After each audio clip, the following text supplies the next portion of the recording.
أعوذ بالله من الشيطان الرجيم. بسم الله الرحمن الرحیم. عزیزان من، آج دسمبر 1969 کی 21 تاریخ ہے اور درس قرآن کریم کا آغاز سورہ آل عمران کی 70ویں آیت سے ہوتا ہے. 3/70. سلسلہ کلام یوں چلا آ رہا تھا کہ قرآن کریم کے اب مخاطب اس زمانے کے اہل کتاب تھے، اور اہل کتاب کے تخاطب کے معنی تھے ان کے احبار و رہبان یعنی علماء اور مشائخ کو مخاطب کر کے یہ کہنا کہ انہوں نے دین میں کس قسم کی تحریف کر رکھی ہے، کیسی کیسی فساد انگیزیاں خدا کے نام سے برپا کی جا رہی ہیں، کتنے کتنے بڑے دھوکے اور فریب دیے جا رہے ہیں. یہی سلسلہ چلا آ رہا تھا اور اسی کی اگلی کڑی اب ہمارے سامنے آتی ہے، بلکہ 3 4 5 آیتیں اس کے بعد مسلسل اسی مضمون کو لیے ہوئے آگے چلتی ہیں. اسے کہا گیا کہ یا اہل الکتاب لم تلبسون الحق بالباطل وتکتمون الحق وانتم تعلمون. پہلی چیز یہ کہی کہ تم حق پر باطل میں تلبیس کرتے ہو، التباس کرتے ہو. لباسا کے معنی ہوتا ہے کسی کے اوپر کچھ اس قسم کا کپڑا یا لباس پہنا کے اصل چیز کو دوسری چیز کے ساتھ مخلوط کر دینا، گڈمڈ کر دینا، التباس پیدا کر دینا ان دونوں کے اندر. اور کتمان حق کے معنی ہے حقیقت کو چھپا ہی دینا. وانتم تعلمون، دیدہ دانستہ ایسا کرتے ہو، نادانستہ نہیں، دیدہ دانستہ ایسا کرتے ہو. میں نے جیسا کہ پچھلی دفعہ بھی عرض کیا تھا، قرآن کریم اقوام سابقہ کی داستانیں بیان کرے یا ان کی مذہبی پیشواؤں کے اس قسم کے کارنامے فریب انگیزیوں کے سامنے لائے تو اس کی حیثیت تاریخی نہیں ہوتی کہ وہ کچھ پہلی اقوام کے یا پارینہ داستانیں سامنے لاتا ہے، بلکہ ان داستانوں کے سامنے لانے سے مقصد یہ ہوتا ہے کہ دین جب بھی مذہب کی سطح پر اترتا ہے تو وہ ہر مقام میں ویسا ہی ہو جاتا ہے، ایک جیسا ہی ہو جاتا ہے. اور اس مذہب کے علم بردار وہ کسی دور میں ہوں، کسی قوم میں ہوں، کسی ملک میں ہوں، ان کی بنیادی خصوصیات، ان کے ہاں کے جتنے یہ نقائص زمان ہیں وہ بھی زمانے کے اعتبار سے ان کا رنگ، ان کی شکل شاید مختلف ہو جائے، روح ہر جگہ وہی کار فرما ہوتی ہے. یعنی دین بھی پہلے دن سے آخری دن تک ایک ہوتا ہے اور مذہب بھی سینکڑوں کے فرق کے ساتھ روح کے اعتبار سے ہر جگہ ہر مقام پر ایک ہی جیسا ہوتا ہے اور ایک ہی جیسا نتائج پیدا کرتا ہے. اس لیے قرآن کریم میں جہاں جہاں یہود و نصارہ کے احبار و رہبان، علماء و مشائخ کے متعلق کچھ کہا ہے، وہ در حقیقت ہر مذہب کے مذہبی پیشواؤں کے متعلق وہی بات کہی گئی ہے. اور یہی چیز جو آج ہم قرآن میں ان لوگوں کے متعلق پڑھتے ہیں، در حقیقت اس کا انطباق، اس کا اطلاق خود ہمارے ہاں اپنے مذہب کے اوپر بھی ہوتا ہے، اپنی مذہبی پیشوائیت کے اوپر بھی ہوتا ہے. میں پھر اسے دوہرا دوں کہ دین ایک نظام زندگی ہے جس میں یہ پیشوائیت جسے ہم کہتے ہیں اس کا کوئی دخل نہیں ہوتا. خدا کی کتاب ضابطہ حیات ہوتا ہے. اس ضابطہ حیات کو ایک نظام آپ کے ہاں کا، جسے آج کی اصطلاح میں مملکت کہا جاتا ہے، حکومت کہا جاتا ہے، اس کے روح سے قانون کی حیثیت سے نافذ کیا جاتا ہے. یہ ہوتی ہے صحیح شکل اسلام کی. لیکن جب یہ چیز انفرادی بن کے رہ جاتی ہے پھر یہ مذہب کی سطح پہ اتر آتا ہے اور اس میں پھر یہی چیز مذہبی پیشوائیت اپنے ہاتھ میں لے لیتے ہیں. یہ مذہب ہوتا ہے، ہاں وہ زمانہ قبل از اسلام کی یہودیت اور نصرانیت ہو، بدھ مت ہو، ہندو مت ہو، جو بھی مت یا مذہب ہوتے ہیں وہ اسی مقام پہ ہوتے ہیں اور جیسا کہ ہمارے ہاں بھی پہلے دور کے بعد پھر دین مذہب میں تبدیل ہو گیا اور وہ مذہب میں تبدیل ہوتا آج تک چلا آ رہا ہے۔ لہٰذا یہ جتنی چیزیں یہود و نصارہ کے احبار و رہبان کے متعلق کہی گئی ہیں، آج کی کنٹیکسٹ میں اسے اگر ہم سمجھیں گے، خود ہمارے ہاں کے جو علماء مشائخ ہیں یا جو کچھ ہمارے ساتھ ہوا ہے، یہ اس کی داستان ہے جو ڈرا رہا ہے قرآن۔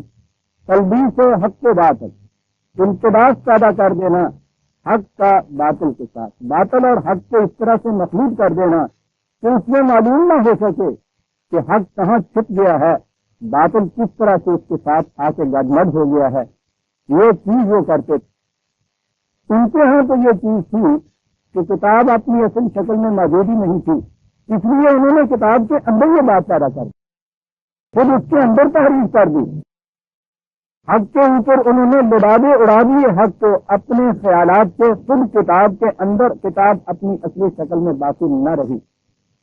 قرآن کی یہ خصوصیت تھی اور ہے اور رہے گی کہ اس کی حفاظت کا ذمہ خود اللہ تعالیٰ نے لیا، اس لیے اس کے اندر لفظی تحریف تو ہو نہیں سکتی، نہ ہوئی ہے نہ ہو سکے گی۔ اور یہ خصوصیت صرف مبینہ آسمانی کتابوں میں صرف قرآن کریم کو حاصل ہے۔ آج آسمان کے نیچے خدا کے بھیجی ہوئی کتابوں میں قرآن کے علاوہ کوئی کتاب ایسی نہیں ہے جو ہر فن وہی ہو جو ان کے مذہب کے بانی سے ملی۔ لیکن ہمارے ہاں امتلاف کی جو صورت ہے، وہ الفاظ کو علی حال ہی رکھتے ہوئے اس کے بعد جو اس کی تفسیریں اور تشریحیں کی جاتی ہیں، وہاں آ کے یہ امتلاف ہوتا ہے۔ اوپر تو ایک آیت لکھی ہوئی ہوتی ہے قرآن کی، اب اس کے نیچے آپ پڑھیے، آپ یہاں سے وہاں تک کچھ پتہ نہیں آپ کو چلے گا کہ اس میں خدا کی باتیں کون کون سی ہیں اور انسانوں کے اپنے خیالات کون کون سی ہیں۔ پھر ان خیالات کو جو پیش کیا جاتا ہے تو وہ بھی انسان یا شاعر یا مفسر اپنے اقوال کی حیثیت سے پیش نہیں کرتا، اور یہ ہے بہت بڑی دقت اور بہت بڑا التباس جو ہے حق و باطل کا، وہ اس مقام پہ آگے ہوتا ہے۔ میں تمہیدی الفاظ میں آپ کو بتا دوں کہ ہمارے ہاں کی تفاسیر کی تاریخ کیا ہے۔ قرآن کریم عربی زبان میں نثر کی سب سے پہلی کتاب، کوئی کتاب عربی زبان میں تھی ہی نہیں اس کے پیش ہے، اور ایک خاصے دور تک اسلام آنے کے بعد بھی کتاب کی شکل میں صرف قرآن ہمارے پاس ہے۔ رسول اللہ صلی اللہ علیہ وسلم کی وفات کے 200-250-300 سال بعد پہلی دفعہ ہمارے ہاں روایات مدون ہوئی، ان کو اکٹھا کیا گیا، اور اس کے متعلق یہ نہیں کہ پہلے سے کوئی تحریری مواد موجود تھا، ریٹن مٹیریل موجود تھا جس کو اکٹھا کر کے ایک جگہ اور آپ نے مجموعہ یہ بنا دیا، یہ نہیں تھی چیزیں، بلکہ یہ روایات زبانی چلی آ رہی تھی۔ فلاں نے ان سے سنا، انہوں نے ان سے سنا، انہوں نے ان سے سنا۔ 200-250 سال کے بعد اب آپ دیکھیں اس چیز کو کہ اگر یہ اتنے سالوں کے 200-250 سال کے بعد زبانی روایات کو کہیں اکٹھا کیا جائے، اس کے متعلق کوئی بھی یقین سے یہ کہہ سکتا ہے کہ یہ پہلے کہنے والی کی اوریجنل الفاظ یہی، یہ نہیں کہ یہ قیاس کی بات ہے، بلکہ یہ بنیادی اصول ہے روایات کا کہ ان میں الفاظ رسول اللہ صلی اللہ علیہ وسلم کے نہیں۔ اس لیے ہر حدیث کے آخر میں لکھا ہوا ہوتا ہے، پہلے ہوتا ہے قال رسول اللہ صلی اللہ علیہ وسلم، اور آخر میں ہوتا ہے او کما قال حضور نے فرمایا، یہ یا جیسا حضور نے فرمایا ہو، یعنی وہاں یہ یقینی بات نہیں ہے۔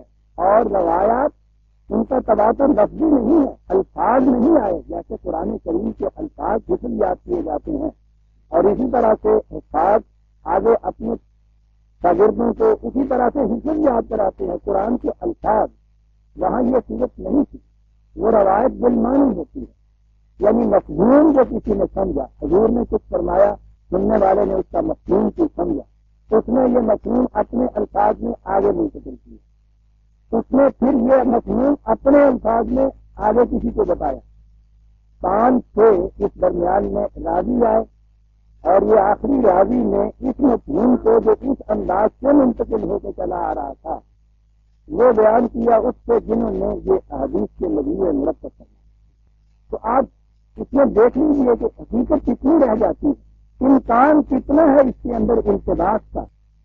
دانستہ جو کچھ کیا ہے وہ الگ بات ہے، نادانستہ یا نہایت بیانت دارانہ بھی اگر منتقل کیا جائے، کسی کے الفاظ کا مفہوم آگے اپنے الفاظ میں بیان کیا جائے، سمجھنے والے کی اپنی سطح، سمجھنے کے بعد اس کو ایکسپریس کرنے کی، دوسرے تک منتقل کرنے کی صلاحیت، یہ تو ایک میں ہوتا ہے۔ آپ روز درس سن کے جاتے ہیں 1.5 گھنٹے کا چوڑا، اور آپ سال سے سن رہے ہیں، ایک درس سے باہر جا کے ریپروڈیوس کیجیے، کسی دوسرے کے سامنے بیان کیجیے۔ آپ اگر آپ 200-300 یہاں جمع ہوتے ہیں، جا کے ایک ایک الگ الگ بیان کرے، اور جن سے بیان کیا گیا ہے پھر ان سے پوچھیے کہ اس نے کیا کہا تھا، بات سمجھ میں آ جائے گی۔ اور یہ چیز جو ہے قانون میں، عدالت میں اسے شہادت ہی تسلیم نہیں کیا جاتا۔ اگر کوئی یہ شخص کہے کہ صاحب میں نے تو یہ واقعہ نہیں دیکھا، میں نے سنا تھا فلاں سے، یہ چیز جو تھی یہ 200-250 سال کے بعد یہ مبین ہوئی، ٹھیک ہے، یہ اگر الگ مجموعہ رہتا تو جوابی تھا۔ اس کے بعد پہلی تفسیر کی کتاب آپ کے ہاں امام طبری نے لکھی، اسے تفاسیر کہا جاتا ہے، بڑی وسیع کتاب ہے، قرآن کے 30 پاروں کی طرح 30 جلدوں کے اندر ہے وہ۔ انہوں نے تفاسیر میں، اپنی تفسیر میں یہ نہیں کہ اپنی طرف سے کچھ کہا ہے، بلکہ قرآن کی تفسیر میں یہ کہا ہے کہ رسول اللہ صلی اللہ علیہ وسلم نے اس کے متعلق یہ فرمایا، اور یہ جو کچھ کہا ہے یہ فرمایا، یہ ان روایات کے لیے جو اس سے کچھ عرصہ پہلے مدون ہوئی۔ یہ روایات امام بخاری 256 میں ان کی وفات ہوئی ہے ہجری میں، امام طبری 300 سال کے قریب کا عرصہ ہے ان سے، تو جو ان سے کچھ عرصہ بعد انہوں نے یہ مدون کیا ہے۔ اس کی بنیاد تھی یہ روایات بھی اس سے پہلے جمع ہوئی تھی، وہ اس طرح سے جمع ہوئی۔ اب ان کی بنا پہ جو امام طبری نے کسی آیت کی تفسیر لکھی تو وہ لکھی کہ حضور نے یہ فرمایا، یعنی ان روایات میں یوں آیا ہے۔ اب اس کے بعد ظاہر ہے کہ جب کسی کو یہ کہہ دیا جائے کہ اس آیت کی تفسیر رسول اللہ صلی اللہ علیہ وسلم نے یوں فرمائی ہے، تو کون سا مسلمان ہے جو اس سے اختلاف کرے یا اس سے مختلف کوئی تفسیر بیان کرے؟ تصور میں نہیں کسی کے آ سکتا تھا، سوال ہی پیدا نہیں ہوتا۔ نتیجہ اس کا یہ کہ یہ جو پہلی تفسیر مرتب کی گئی، اس تفسیر سے کوئی مختلف تفسیر کرنا، اسے تفسیر پر رائے قرار دے دیا گیا کہ یہ تو ایک شخص کی رائے ہے اپنی۔ قرآن کا مفہوم صحیح وہی ہے جو صاحب قرآن نبی اکرم صلی اللہ علیہ وسلم نے بیان فرمایا، یہ صحیح ہے کہ صحیح مفہوم وہی قرآن کا ہو سکتا تھا جو حضور نے بیان فرمایا۔ اصل بات یہ ہے کہ یہ جو چیز آپ روایت میں کہہ رہے ہیں، کیا اس کا یقینی طور پر کہا جا سکتا ہے کہ حضور نے یہی فرمایا تھا؟ بات یہاں آتی ہے عزیزان من، جو شخص کسی ایک روایت کو دیکھ کے یہ کہتا ہے کہ یہ قرآن کے خلاف جاتی ہے، عقل کے خلاف جاتی ہے، تجربے کے خلاف جاتی ہے، یہ نبوت کی شان کے خلاف جاتی ہے، اس لیے یہ صحیح نہیں، تو وہ یہ نہیں کہ رسول اللہ صلی اللہ علیہ وسلم کے کسی قول یا ارشاد سے انکار کر رہا ہے وہ، بلکہ وہ کہہ یہ رہا ہے کہ اس قول کا رسول اللہ کی طرف منسوب کرنا صحیح نہیں ہے، وہ آپ کا قول نہیں ہو سکتا۔ اب اگر یہ حیثیت ہوتی اس پہلی تفسیر کی تو اس سے اختلاف کیا جا سکتا تھا کہ امام طبری کی یہ رائے ہے یا راویوں نے بیان کیا ہے اپنے اپنے ذہن کے مطابق، تو اس اختلاف سے آپ دوسری تفسیر مرتب کر سکتے تھے۔ لیکن جب یہ کہا جائے کہ یہ مفہوم رسول اللہ صلی اللہ علیہ وسلم کا بیان کرنے ہے تو اس کے بعد تو پھر اس کی ضرورت نہیں کی جا سکتی۔ نتیجہ اس کا یہ کہ اس 1300 سال کے عرصے میں شمار کے اعتبار سے لیجیے 1000 کی تعداد کے اندر آپ کے یہاں تفاسیر کی کتابیں ملیں گی، لیکن مفہوم یا معنی کے اعتبار سے لکھیے تو وہ بالکل طرح بدلیں آپ کو نظر آئیں گی جو امام طبری کی تفسیر کے بعد دیکھی ہے، صرف اس میں انداز تحریر کا کچھ فرق نظر آئے گا، انہی معانی کے لیے کچھ مزید دلائل اور کسی نے دے دیے ہوں گے، لیکن جو مفہوم یہاں آ گیا ہے اس سے ذرا ادھر ادھر نہیں سمجھے سکتے۔ اب یہ وہ بات ہے کہ جب آپ کسی تفسیر کو دیکھتے ہیں تو اس کے بعد جھگڑا اٹھتے ہیں کہ صاحب اس سے یا تو قرآن کچھ کرنے ہی نہیں پڑتا، اور جو سمجھ میں بات آتی ہے وہ تو ایسی ہے کہ جو ماننے کو بھی نہیں چاہتا کسی، وہ قرآن نہیں ہوتا۔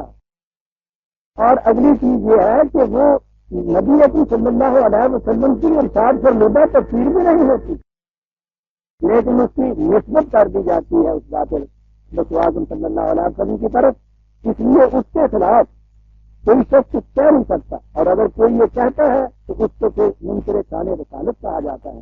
یہ ہے عزیزان من بنیادی چیز ہمارے یہاں۔ اب یہ جو تفسیر آپ کے ہاں آئے گی، آپ دیکھیں کہ اس میں حق اور باطل کا التباس کس طرح سے ہو گیا۔ قرآن کے الفاظ آیات کے اسی طرح سے ہے، وہ وہاں بھی لکھی ہوئی ہے، لیکن ان الفاظ تک تو آپ کو کوئی توجہ نہیں دیتا، ان کا جو مفہوم بیان ہو چکا ہے وہی آپ کے ہاں اب قرآن بن کر رہ گیا۔ یہ شکل ہمارے ساتھ پیدا ہوئی۔ اب قرآن کریم کے الفاظ کا محفوظ رہنا جو ہے عملاً اگر آپ دیکھا جائے ہمارے لیے کچھ مفید نہ رہا۔ اگر تو یہ ہوتا نا کہ قرآن کے جو الفاظ موجود ہیں ان کے متعلق آپ لغت کی روح سے، تاریخ کی روح سے، عقل عامہ کی روح سے، علم کی روح سے ان کے مطابق معانی متعین کرنے کے لیے آپ کو اس کی اجازت ہوتی تو پھر تو قرآن کے الفاظ آپ کے لیے کچھ فائدہ مند ہو سکتے تھے، لیکن جب صورت یہ نہ ہو، جو الفاظ ہیں ان کے مفہوم پہلے سے متعین شدہ ہیں اور ان سے آپ اختلاف نہیں کر سکتے، تو آپ ان مفاہیم کے پابند ہو گئے جو آپ تک منتقل ہو کے آ رہے ہیں، ان الفاظ کے نہیں۔ یہ ہے شکل جو ہمارے ہاں عزیزان من ہوئی۔ اس کا طریقہ ایک ہی ہے۔ قرآن نے اپنے آپ کو سمجھنے کا خود طریقہ یہ بتایا ہے کہ میں نے لسان عربی مبین میں خدا کہتا یہ کتاب نازل کی، یہ زبان، اور اس کے ساتھ تشریح سے آیا۔ قرآن کا دعویٰ یہ ہے کہ میں نے اپنے تمام مفاہیم کو، اپنے معانی کو واضح کر دیا ہے، اور اس کا طریقہ یہ ہے کہ ایک مقام پہ جو بات آئے گی دوسرے مقامات میں وہ بار بار دہرائی گئی ہوگی، ان مقامات کو سب یکجا کر دیجیے تو آپ کو اس آیت کا اور ان آیات کا مفہوم متعین ہو کے آپ کے سامنے آ جائے۔ خدا نے خود کہا ہے کہ ہم نے اس کتاب کے معنی کو واضح کیا ہے، اور جو خدا نے واضح کیا ہے تو وہ تو بہرحال کسی قرآن کے اندر اس کی وضاحت آ جائے گی۔ اگر اس طرح سے قرآن کریم کی کے معنی کو سمجھا جائے تو وہ تفسیر القرآن بالقرآن کہلائے گی، قرآن سے قرآن کا سمجھنا جو ہے۔ اب اس کو یوں سمجھ لیجیے، اور پھر آپ کے ہاں جتنا اس 1300 سال کے اندر آپ کے ہاں قرآن کے متعلق لٹریچر آیا ہے، خواہ وہ امام طبری کی تفسیر ہو، خواہ وہ روایات ہوں، ان کو دیکھیے، جو چیزیں ان میں اس کے مطابق ہیں جو قرآن نے کہا ہے ان کو ہم کہہ سکتے ہیں کہ یہ نبی اکرم صلی اللہ علیہ وسلم کی بیان فرمودہ ہے، اسے ہم کہہ سکتے ہیں کہ وہ صحیح ہے، اور جو اس کے خلاف جاتا ہے ہم کہیں گے کہ ان کی نسبت حضور کی طرف غلط ہے، سمجھنے والے نے یا بات سمجھی نہیں، یا سمجھنے کے بعد وہ صحیح طور پر آگے اس کو سمجھا نہیں سکتے۔ یہ اگر چیز تسلیم کر لی جائے تو آپ دیکھیں گے کہ پھر قرآن کریم کے معانی مفہوم ہر دور میں علم انسانی کی سطح کے ساتھ ساتھ بلند سے بلند تر ہوتے چلے جائیں گے۔ قرآن نے تو خود کہا تھا کہ ہم اپنی آیات میں اپنی نشانیاں انفس و آفاق میں دکھاتے جائیں گے حتیٰ یتبین لہم انہ الحق، کہاں آ کے اس طرح سے یہ حقیقت واضح ہو جائے گی کہ قرآن واقعی الحق ہے۔ انفس و آفاق کی نشانیوں کے تابع قرآن کے معنی متعین ہوں گے عزیزان، اور وہ بھی کسی فرد کا، کسی دور کا سمجھا ہوا قرآن کسی دوسرے کے لیے سند اور حجت نہیں ہوگا، نہ آنے والے دور کے لیے اس کی پابندی ہوگی کہ وہ اس سے ہٹ نہیں سکتا۔ قرآن اپنی جگہ موجود ہے، کسی نے جو سمجھا ہے قرآن کو اس سمجھنے کے لیے یہ نہیں ہے کہ وہ سند اور حجت ہو جائے گا کسی دوسرے کے لیے یا آنے والے ادوار کے لیے۔ یوں قرآن کریم کے معانی، تفاسیر علم انسانی کی سطح کے بلند اور وسیع ہونے کے ساتھ ساتھ وسیع اور بلند ہوتے چلے جائیں گے۔ اگر یہ نہیں ہوگا تو وہ تلبسیم الحق بالباطل، اتباس ہے حق اور باطل، اور تفسیر لکھنے والے کے لیے بھی نہایت ضروری ہے کہ وہ یہ کہے کہ یہ تو قرآن کی ہے، اس سے میں یہ سمجھا، یہ الگ ہو جانی چاہیے اس کی اپنی سمجھ کی بات قرآن کریم سے اس مسئلہ، یہ التباس حق و باطل وتکتمون الحق کا، اور تم پھر حق کو چھپاتے ہو، یہ کتمان حق اس سے بھی بڑی چیز ہے۔ وہاں تو یہ تھا کہ کتاب کا کچھ حصہ جو ہے انہوں نے بیچ میں سے نکال کے چھپائی لیے، الگ رکھ لیے۔ ہمارے ہاں یہ جو چیز ہوئی اس کا انداز ایک اور ہوئی، میں نے کہا ہے قرآن نے احبار اور رہبان ان کے دونوں کہے ہیں. احبار تو ہبر ہے علماء جن سے، رہبان مشائخ ہیں جو تصوف میں ہوتے ہیں. یہ تصوف یہودیوں کے یہاں سے آیا ہمارے، ان کے یہاں رہبان تھے. یہ کیا کرتے تھے؟ وہ جو کرتے تھے اس کو چھوڑیے. ہمارے ہاں یہ کیا چیز ہوئی؟ ہمارے ہاں ایک حدیث ہے بخاری شریف کی، روایت ہے حضرت ابو ہریرہ نے رضی اللہ تعالیٰ عنہ یہ کہا ہے کہ میں نے رسول اللہ صلی اللہ علیہ وسلم سے 2 بند برتن پائے تھے. ایک برتن تو میں نے آپ کے یہاں، ایک برتن کے کنٹینٹ جو تھے، جو کچھ اس میں تھا، وہ میں نے آپ لوگوں کے سامنے ظاہر کر دی. اگر دوسرے برتن کا میں منہ کھول دوں تو میرا گلا پھٹ جائے. یہ موجود ہے. تو گویا آدھا حصہ اگر برابر برابر بھی تھا ان 2 برتنوں میں، تو وہ ایسا ہے کہ جس کا بند کھولنے یا ڈھکنا کھولنے کی ضرورت اتنی میں بھی نہ کی جن کو رسول اللہ نے یہ چیز منتقل کی تھی. اب کہیں گے تو بات تو کچھ ایسی ہے. ہوا کیا اس کے بعد؟ ہوا اتنا کچھ ہوا اس کے بعد. اس بنیاد، اس فیلڈ کے اوپر جو بنیاد اٹھی ہے، یہ آپ کے یہاں مسلمہ ہے تصوف کے ہاں کہ قرآن کے معنی وہ نہیں ہے جو ان الفاظ کے معنی ہے. قرآن کے باطنی معنی ہے جو ان کے نیچے چھپے ہوئے ہیں. وہ نہ لغت کے محتاج ہیں، نہ روایات کے محتاج ہیں، نہ عام تفاسیر کے محتاج ہیں، نہ زبان کے محتاج ہیں. شاید یہ کیسے اس کے لیے معنی ہو گئے؟ یہ عرض ہے جی، جس کے معنی کیا ہے؟ وعدۃ وجود ہے جس کے معنی. شاید یہ کیسے اس کے لیے معنی ہو گئے؟ کہنے کے یہ اس برتن میں سے جو ڈھکنا کھلا نہیں تھا. آپ کو کیسے علم ہو گیا؟ یہ چیز قرآن کے باطنی معانی سینہ بسینہ منتقل ہوتے چلے آ رہے ہیں. ان کے یہاں صدری علم آپ کو معلوم ہے نا، وہ سینہ بسینہ منتقل ہوتے ہیں. وہ اندر ہی ان کی تعلیم دی جاتی ہے. یہ ہے وہ چیز. اور پھر یہ اس کی حیثیت کیا ہے؟ مولانا روم کے الفاظ میں کہ ماذ قرآن مغفرہ برداشت ہیں، مصطفیٰ پیشے سزا انداز ہیں. قرآن کا جو مغز ہے وہ ہم نے لے لیا ہے. یہ باقی معانی جو ہیں اور یہ جو باقی الفاظ رہ گئے ہیں معاذ اللہ، یہ تو ہڈیاں ہیں جو ہم نے کتوں کے آگے پھینک دی. اللہ اکبر. یا اللہ تعالیٰ نے ان ہڈیوں کی حفاظت کا ذمہ لے لیا تھا اپنے یہاں. میں اس پر جو دے گا نا بیچ میں سے، اب یہ جو الفاظ قرآن کی حفاظت ہو رہی ہے تو ان کی تو حقیقت یہ رہ گئی. ان کے ہاں سارے قرآن کے معنی و تفسیر باطنی طور پر یہ کیے جاتے ہیں. شیخ اکبر ابن ابی عربی یہ سرفیل ہیں ہمارے یہاں کے تصوف کے سب سے بڑے، اگر کہ آج موجود نہیں، اپنی اصلی شکل میں کہا جاتا ہے. 100 جلدوں میں انہوں نے قرآن کی تفسیر لکھی، ساری قرآن باطنی معنی کے اعتبار سے. اور جو اس کا حصہ ان کی تکالیف میں موجود ہے، فتوحات مکیہ یا فصوص الحکم وغیرہ آپ دیکھیے، اس کو آپ بالکل ناقدہ سردہ غریبوں کے اسے کیا کہیے. لیکن اس کی سند اور حجت ہے، اسے اپنے سند اور حجت کیا مانتے؟ یہ سینہ بسینہ علم چلا آ رہا ہے. جب ان سے یہ کہا کہ ان کے فصوص الحکم میں یہ بات ہے کہ صاحب قرآن کی یہ آیت ہے، حدیث میں یہ آیا ہے، چلو وہاں تک تو تم آؤ کہ وہاں کی کوئی سند دے دو. مفسرین نے اتنا تو کیا تھا. انہوں نے کہا ہے کہ ہم بھی سند دیتے ہیں رسول اللہ کی، لیکن تمہاری طرح نہیں 300 سال کے بعد سنی ہوئی باتیں روایت کرتے ہو. جس طرح سے کہ رسول اللہ صلی اللہ علیہ وسلم ہر رات خدا سے پوچھ کے قرآن کی آیت کی تفسیر کرتے تھے اور وہ صحیح معنوں میں پہنچی نہیں ہے، آگے راویوں کے ذہن میں خلط ملط ہو گیا. ہم براہ راست اسی مقام سے خدا سے معنی پوچھتے ہیں. تو ہم تو روز خود پوچھتے ہیں اور تم 300 سال کے بعد پوچھی ہوئی باتیں راویوں کے روح سے آئی ان کا اعتبار کرتے ہو. کسی بات زیادہ مستند ہے. یہ خصوصاً حکم میں وہ پوچھتے ہیں کہ ہم اسی مقام سے لیتے ہیں جس مقام سے رسول لیتا تھا. اور معانی پھر جو ہے میں نے عرض کیا ہے کہ وہ ذرا اٹھا کے دیکھیے کتابیں، پھر آپ دیکھیں گے کہ وہ کیا کیا باتیں پانی ہوں گی.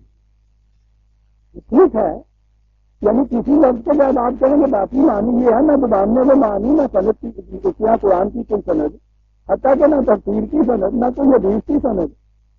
یہ کتمان حق نہیں ہے. اس سے بڑا کتمان حق تو کبھی کسی کو تصور میں نہیں ہے. بیان ہی یہ چیز یہودیوں کے رہبان کے یہاں تھی. امام یہ شیخ اکبر ابن عربی نے جو فتوحات مکیہ لی ہے، وہ کتاب قریباً وہی ہے جو یہودیوں کے تصور میں کتاب بہار کہلاتی. اس میں ساری تورات کے معنی جو تھے باطنی طور پہ دیے گئے. یہ دونوں چیزیں ان کے ہاں تھی. روایات کی روح سے تفسیر یہودیوں کے ہاں یہ چیز تھی کہ حضرت موسیٰ علیہ السلام کو تو یہ وحی ملی تھی جو تورات میں ہے، حضرت ہارون اور ان کی اولاد کو دوسری وحی ملی تھی جو روایات میں ہے. لہذا موسیٰ کی وحی کی تفسیر ہارون کی وحی کی روح سے کی جائے گی. ان کے ہاں یہ چیز تو تھی تفسیر روایات کی روح سے. اور ان کے جتنے یہ رہبان تھے انہوں نے یہ کتابیں بہار وغیرہ تصوف کی لکھی تھی باطنی معنی کی روح سے تورات کی تفسیر. آپ دیکھتے ہیں کہ لفظاً لفظاً ناز بناز آپ کے ہاں وہی ہو رہا ہے جو پہلے والے کتاب کے ہاں ہوا تھا. وَتَكْتُمُونَ الْحَقَّ وَأَنْتُمْ تَعْلَمُونَ. عوام تو نہیں جانتے ان چیزوں کو، یہ جو کرنے والے تھے کہا تم جانتے ہو اس چیز کو اور اس کے باوجود ایسا کرتے. آپ دیکھیں گے جتنے قدامت پرست ہمارے ہیں ان میں دیکھتے تو وہ ہوتے ہیں جنہیں خود پتہ نہیں ہوتا، ان سے جو کہا جاتا ہے وہ اسی کو مان لیتے ہیں، تسلیم کر لیتے ہیں، اس سے آگے ان کا مطلب علم ہوتا ہی نہیں ہے. لیکن ان میں وہ لوگ بھی ہوتے ہیں جو جانتے ہیں اس چیز کو، لیکن اس کے باوجود یہی چیزیں پیش کرتے ہیں، ان کے اپنے مفاد وابستہ ہوتے ہیں اس کے ساتھ. وانتم تعلمون. وقالت طائفۃ من اہل الکتاب آمنوا بالذی انزل علی الذین آمنوا وجہ النہار واکفروا آخرہ لعلہم یرجعون. اب یہ سب سے زیادہ خطرناک باتیں ہے. پہلی چیز تو یہ تھی کہ ان چیزوں کو پیش اس طرح سے کرو، ملاؤ اپنے خیالات کو، افسانوں کو، داستانوں کو. اگلی چیز یہ آئی کہ اس سے بھی کام نہیں چلے تو یوں کرو کہ یہ جماعت مومنین میں مسلمان بن کے شامل ہو جائے. جیسا یہ ہے کہ صبح کے وقت مسلمان بنو اور ان کے اندر چلے گئے، دن بھر ان کے اندر رہو. جس اسپرنگ کمتے سنا تم نے کچھ کر لیتی. وہ دیکھنا یہ نام جو میں کہہ رہا ہوں نا بڑی مستند خبر ہے، معتبر ذریعے سے یہ آئی ہے یہ چیز جو ہے. اور دیکھو یہ کچھ ہو رہا ہے کہ اندر تمہیں معلوم نہیں ہے، ہم تو اندر سے آئے ہیں نا، ہم تو ان کے اندر سے رہے ہیں، بیرون خانہ کی ساری باتیں جانتے ہیں اور یہ ہو رہا ہے اور یہ کچھ بھی ہو رہا ہے. اور اس کے بعد لیکن ہمیں آپ کو اس سے کیا غرض ہے؟ اپنے کافی رکھیے گا، آگے نہ کیجیے گا. خان خواہ چلیے ہم کسی کی ضرورت کیوں کریں گے، کہا کہ چلے گئے اس نے آگے پہنچایا. بڑے معتبر ذریعے سے ملی ہے خبر صاحب. آپ نے کافی رکھیے گا، بات نہ کیجیے گا. یہ تنظیم ایسی ہے تباہ کر کے رکھ دیتی ہے. آپ دیکھتے ہیں کہاں یہ چیز آئی. یہ تلقین کر رہے ہیں وہ اپنے لوگوں سے کہ کرو یہ تو صبح کے وقت ان کے اندر جاؤ، آمن ایمان مسلمان بن کے جاؤ، ان کے اندر رہو، شام کو واپس آؤ. دیکھیے قرآن کیا کہتا ہے لعلہم یرجعون. اس سے ہو سکتا ہے کہ ان میں سے بھی کچھ لوگ بدل ہو کے اسی طرح سے تمہارے ساتھ واپس آ جائیں. اور اگر واپس نہ بھی آئیں تو جو باتیں تم یہاں چھوڑ آئے ہو آہستہ آہستہ وہی چیزیں ان کے معتقدات و نظریات بن جائیں گے. اگر عزیزان نن کبھی اسلام کی تاریخ آپ کے سامنے آئے، یہ تاریخ جو ہمارے یہاں ہے یہ مسلمانوں کی تاریخ ہے، اسلام کی تاریخ ہے.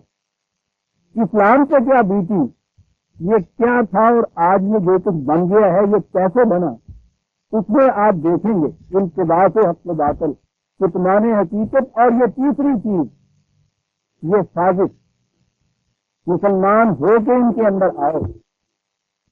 آپ دیکھیں گے کہ آج کے موجودہ نظم کے معتقدات کا کم از کم 70-80% حصہ وہ ہے جو غیر مسلموں کے معتقدات تھے اور اس طرح آئے کہ وہ خود مسلمان ہو کے آپ کے یہاں آئے.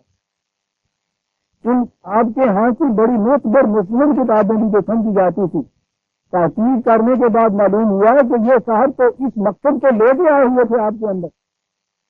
سارے معتقدات آپ کے یہاں کے، کچھ یہودیوں کے، کچھ نصرانیوں کے، کچھ مجوسیوں کے چلے آئے ہیں آپ کے یہاں. رفتہ رفتہ وہ آپ کے یہاں کا معمول بن گئے اور سند آپ کے یہاں ہو گئی کہ اسلاف سے یہ چیز ہمارے یہاں آ رہی ہے. ایک آپ کے یہاں سند یہ ہے جو چیزیں یعنی کچھ پرانی ہو جائیں وہ خود آپ کے یہاں مستند ہو جاتی ہے. آج کا جھوٹ ہے، یہ جھوٹ اگر منتقل ہو کے آگے 100 برس تک چلا جا رہا ہے تو یہ سچ ہو جاتا ہے. پھر سند اس کی یہ ہے کہ صاحب منتقل ہوتا چلا آ رہا ہے. اس سے آپ دیکھتے ہیں قدامت پرستی اور اخلاق پرستی کتنی آ جاتی ہے.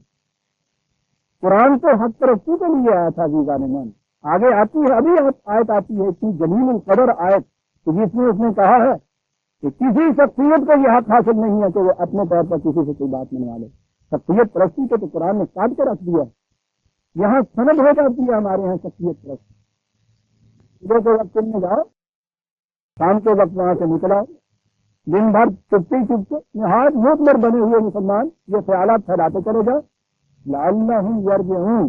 دو ہی باتیں، دو معنی اس کے ہو سکتے ہیں. کچھ تو یہ کہ ہو سکتا ہے کہ اس کے ساتھ آپ کے منہ آ جائیں، اور دوسرے یہ کہ یہ ہو سکتا ہے کہ زمانہ قبل اسلام کے جتنے وہ معتقدات تھے ان کی طرف پلٹ کے چلے جائیں. یہ تھے یرجعون، یہ چیز پھر لوٹ کے نہیں آ جائیں. اور آپ کے مروجہ اسلام میں آپ دیکھیں گے کہ اس جیسا میں نے عرض کیا ہے اسلام اتنا حصہ قبل اسلام کے مذاہب جو تھے ان کے معتقدات و نظریات و خیالات و تصورات کا اتنا حصہ آپ کے ہاں عین اسلام بن گیا ہوا. لعلہم یرجعون، تاکہ یہ پلٹ کے واپس وہی یاد پہنچے جو اسلام سے پہلے کا دور تھا. کہا یہ بھی کرو. پھر اگلی چیز ان کو تلقین کی جاتی ہے. میں نے عرض کیا تھا نا، آپ دیکھ لیجیے قدم با قدم کس طرح سے یہ ساری چیزیں ہم سے منطبق ہو رہی ہیں جو قبل اسلام کے اہل کتاب کے متعلق اور ان کے احبار و رہبان کے متعلق کہی جا رہی ہے. کہا وَلَا تُؤْمِنُوا إِلَّا لِمَنْ تَبِعَ دِينَكُمْ. اپنی پارٹی کے علاوہ کسی شخص کو کب کسی کے اوپر اعتماد نہ کرے، کسی کی بات کا یقین نہ کرے، مانا ہی نہیں. جو تمہارے ساتھ ہے، تمہارے ہاں ساتھ ہے، تمہاری پارٹی کا ہے، تمہارے دین کے ہے، تم سے ہم عقیدہ ہے، ہم آہنگ ہے، ہم فکر ہے، بس قابل اعتماد اس کو سمجھو. اس کے علاوہ یہ جو جتنے دوسرے لوگ ہیں ان کی کسی بات پر اعتماد مت کرو. اب یہ دیکھیے کہ جن کو یہاں بھیج رہے ہیں وہ کہ جاؤ صبح کو اور ان کے اندر جا کے ملو، تلقین ان سے یہ کی جا رہی ہے کہ ہو سکتا ہے وہاں تم جاؤ اندر تو ان کی اچھی اچھی باتیں تمہیں نظر آئیں، تو ہو سکتا تھا کہ یہ وہاں متاثر ہو جائیں. انہیں پہلے ہی پریجوڈس مائنڈ سے بھیجا جاتا ہے کہ ان میں سے کسی کی بات کو اعتماد نہ کریں. پھر انہیں یہ تلقین کی جاتی ہے. آپ دیکھیں گے آیت اگر آپ کے سامنے قرآن ہے کھلا ہوا، درمیان میں ایک ٹکڑا آتا ہے قل ان الہدی ھدی اللہ ہے. یہ انداز ہے، اس کا تعلق آگے جا کے آئے گا. درمیان میں سمجھ لیجیے کہ یہ ایک بریکٹ کے اندر چیز آئی ہوئی. ان کی بات یوں ہے، وہ ان سے کہتے ہیں کہ ان میں سے کسی کی بات نہ ماننا، بات اپنے کی ماننی، ان کی نہ ماننی. این ہوتا احد مثل ما اوتیتم، یہ سے بھی سمجھ لینا کبھی یہ نہ دل میں تمہارے آ جائے کہ صاحب ہمارے پاس بھی خدا کی طرف سے صحیح دین آیا تھا، ان کی طرف سے بھی خدا کی طرف سے صحیح دین آیا ہے، چلو موازنہ کر کے دیکھتے لو، شاید ان کے پاس کچھ حقیقت ہوگی. یہ نہ دل میں کبھی سمجھ لینا جو کچھ تمہیں ملا ہے کسی اور کو نہیں ملا. وہ جو قرآن نے کہا تھا کہ جب فرقے میں بڑھ جاتا ہے دین تو پھر اس کے بعد ہوتا یہ ہے کہ کل حزب بما لدیہم فرحون. پھر ہر گروہ جو کچھ اس کے پاس ہوتا ہے وہ کہتا ہے یہ حق ہے اور باقی سب باطل. 73 فرقے ہوں گے، ایک اس میں سے جنت میں جائے گا اور 72 سارے جہنم میں چلے جائیں گے. اور ہر فرقہ یہ کہتا ہے کہ ہم جنت میں جانے والے، باقی جہنم میں جانے والے. اگر ہر فرقہ سچا ہے تو وہ تو 73 کے 73 جنت میں چلے گا، جہنم میں کون جائے گا؟ اور اگر کسی ایک کی بات بھی غلط ہے تو 73 کے 73 جہنم میں چلے گا. اور قرآن تو یہ کہتا ہے کہ خود یہ فرقوں کے اندر بٹ جانا شرک ہے کسی دین کا. وَلَا تَكُونُوا مِنَ الْمُشْرِكِينَ مِنَ الَّذِينَ فَرَّقُوا دِينَهُمْ وَكَانُوا شِيَعًا. اس میں ہوتا یہ ہے، یہ جو ان کو تلقین کی جا رہی ہے کہ کہیں ذہن میں یہ بات نہ لے آنا کہ یہ جو دوسرا فریق ہے جس کے ہاں تمہیں بھیجا جاتا ہے ان کے ہاں بھی سجائی ہے، ان کے ہاں بھی صداقت ہے، ان کے ہاں بھی کوئی سچی بات ہے، اچھی بات ہے. بالکل نہیں. صداقتیں، سچائیاں، اچھی بات جتنی ہے وہ ساری سمجھ کے تمہارے پاس آ گئی. کوئی ایک بات بھی دوسرے کے ہاں نہیں. یہ تو عزیزان مان دوسرے مذہب والے ان مذہب والوں کے متعلق یہ کہہ رہے تھے، آپ اپنے ہاں کے فرقوں کے اندر یہ دیکھ رہے ہیں کتنے ہی اچھا آپ کا کریکٹر، سیرت، اخلاق ہو. کسی مسجد میں جا کے یہاں کے نماز پڑھنے والے ہاتھ مثلاً چھاتی میں باندھتے ہیں، وہاں مسجد میں جا کے یہاں نیچے ہاتھ باندھ دیجیے، بس اتنا کچھ کیجیے. اور اس کے بعد پھر دیکھیے کہ آپ کی کسی ایک خوبی کا بھی اعتراف کیا جائے. ذرا سا کسی سے اختلاف کر دیجیے، کسی عقیدے کی جز میں چھوٹے سے چھوٹے سر سے پاؤں تک کیڑے ڈالے جائیں گے آپ میں، کوئی خوبی باقی نہیں رہے گی۔ یہ مانا ہی نہیں جائے گا کہ ان کے ہاں بھی کوئی چیز اچھی ہو سکتی ہے، نہ ان کے مسلک میں، نہ موقف میں، نہ ان کے یہاں جس راستے پہ چل رہے ہیں اس میں، نہ ان کی عبادات میں، نہ ان کے اخلاق میں، کچھ نہیں۔ وہ تو مناپلی ہو جاتی ہے اپنے گروہ کی۔ اور اس سے آگے بڑھیے تو آج کل تو یہ مذہبی فرقہ بندیاں پیچھے سمٹ گئی ہیں، کیونکہ وہ بھی سیاست میں آ گئے۔ سیاسی پارٹیوں میں آپ دیکھیے، آج تک ایک شخص جو ہے آپ کے ہاں نہایت دیانتدار، معتبر، اخلاق حسنہ کا پابند، دنیا بھر کی خوبیاں اس میں، بدقسمتی سے اگر وہ دوسرے دن کسی دوسری پارٹی کو جوائن کر لیتا ہے، قد آدم پوسٹ پہ شائع ہوتے ہیں، ساری زندگی اس سے اس کی منافقت کیا چاہتی ہے، کوئی خوبی اس میں نہیں، دنیا بھر کے معاد اور اس میں بد اخلاقیاں جن تک گنائی جاتی ہیں، اور یہ چلا جا رہا ہے یہ پروپیگنڈا۔ پھر اس کے بعد اگر دوبارہ یہ پلٹ آئے ہیں تو اس کے بعد پھر وہ سب سے بڑے امام بنتے ہیں۔ سب آپ کوئی نہیں پوچھتا کہ 6 مہینے پہلے آپ کیا کہہ رہے تھے ان کے متعلق۔ 6 مہینے نہیں، عمر کے آدھے حصے لوگوں نے گزارے ایک جماعت کے ساتھ۔ اس کے بعد ان کو کسی معاملے میں اختلاف ہوا، اختلاف سے وہ الگ ہوئے، بس اس چیز سے کہ وہ ان سے الگ ہوئے ہیں، وہ لوگ جو ان کے ہاں امامت کے قابل سمجھے جاتے تھے، امارت کے قابل سمجھے جاتے تھے، دنیا بھر کی برائیاں ان کے اندر پیدا ہو گئی۔ دیکھا آپ نے یہ گروہ بندی کا نتیجہ کیا ہوتا ہے؟ یہ تھی وہ تلقین جو وہ کر کے بھیجتے تھے کہ یہ نہ کہیں ذہن میں سمجھ لینا کہ جو کچھ تمہیں ملا ہے اس جیسا ان کو بھی کہیں مل گیا ہوا۔ یہ ہے وہ گروہ بندانہ تعصب جسے کہتے ہیں، عصبیت جاہلیت جسے قرآن نے کہا کہ کسی چیز کو ہم میرٹ نہ لو، پہلے سے ذہن میں فیصلہ کر کے آگے جاتے تھے، جاؤ صبح کے وقت ان میں ایماندار بن کے ایمان لو، لیکن ذہن میں یہ سمجھ لو کہ کوئی حقیقت، صداقت، سچائی، حسن، خوبی ان کے ہاں نہیں ہے، وہ سب تمہارے یہاں ہے۔ اور یہ ہاتھ بھی تم اندر رب کی، اس لیے کہ اگر تم نے یہ تسلیم کر لیا کہ ان کے ہاں بھی کچھ سچائیاں ہو سکتی ہیں تو پھر تو وہ خدا کے یہاں تمہارے ساتھ جھگڑا کر سکیں گے کہ صاحب انہیں جب تسلیم تھا کہ ہمارے ہاں بھی خدا کی طرف سے دیا ہوا کوئی بھی ان کا حصہ ہے، انہوں نے اس کی مخالفت کیوں کی تھی؟ اس لیے سرے سے مانو ہی نہیں کہ ان کے یہاں کوئی بات حق کیا، تاکہ تمہارے خلاف یہ حجت بن نہ سکے۔ اب اس کا جواب آیا ہے، اس زمانے کا جواب نہیں، قیامت تک کے لیے جواب۔ قرآن کی تو ہر چیز قیامت تک کے لیے عزیزان من جواب سنیے۔ میں کہتا ہوں اگر اس چیز کو آج بھی ہم اپنے ہاں رکھ لیں، آپ دیکھیے گا کہ روز مرہ کے یہ سر تصور اور مخالفتیں اور مقدمے بازیاں کیسے ختم ہوتی ہیں۔ اور ایک چیز 4 لفظوں میں بات تو کون، ان الہدی ہدی اللہ، مدعی تو حارث ہے، دعوے دار تو حارث ہے کہ صحیح راستے پہ ہم ہی ہیں، دوسرے پہ نہیں۔ اس نے کہا کہ کچھ کوئی بات نہ کسی ایک فرد کی بات نہ دوسرے فرد، الہدی جو ہے بی رائٹ کا پھر ایک ہی ہو سکتا ہے۔ ان یقینی چیز یہ ہے کہ الہدی جو ہے وہ صرف وہ ہو سکتی ہے جو خدا نے دی ہوئی۔ عزیزان من اگر آج بھی اس اصول کو تسلیم کر لیا جائے کہ ان الہدی خدا اللہ، آپ دیکھتے ہیں کیسے بات صاف ہو جاتی ہے۔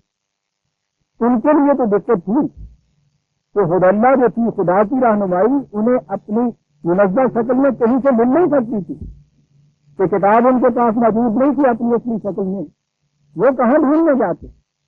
لیکن ہم تو اس بات میں بڑے خوش قسمت واقع ہوئے ہیں اگر ہم اس اصول کو تسلیم کر لیں کہ ان الہدی ہدی اللہ، ہدایت صرف خدا کی طرف سے دی ہوئی ہدایت ہے، اور وہ قرآن ہے ہمارے پاس موجود ہے۔ اس کو اگر آپ بنیاد مان لیں، اصل مان لیں، حجت مان لیں، معیار مان لیں، باقی ساری چیزیں اس کے اوپر آ کے پرکھ کے چلے جائیں گے۔ جو اس رہنمائی کے مطابق کیا صحیح ہے، جو اس کے خلاف جاتا ہے غلط ہے، جھگڑا ختم ہوا۔ جب بھی فرقان کے درمیان ایک چیز قدر مشترک تسلیم کر دی جائے بطور محض کے، معیار کے، تو جھگڑا ختم ہو جاتا ہے اس کے۔ ان الہدی ہدی اللہ۔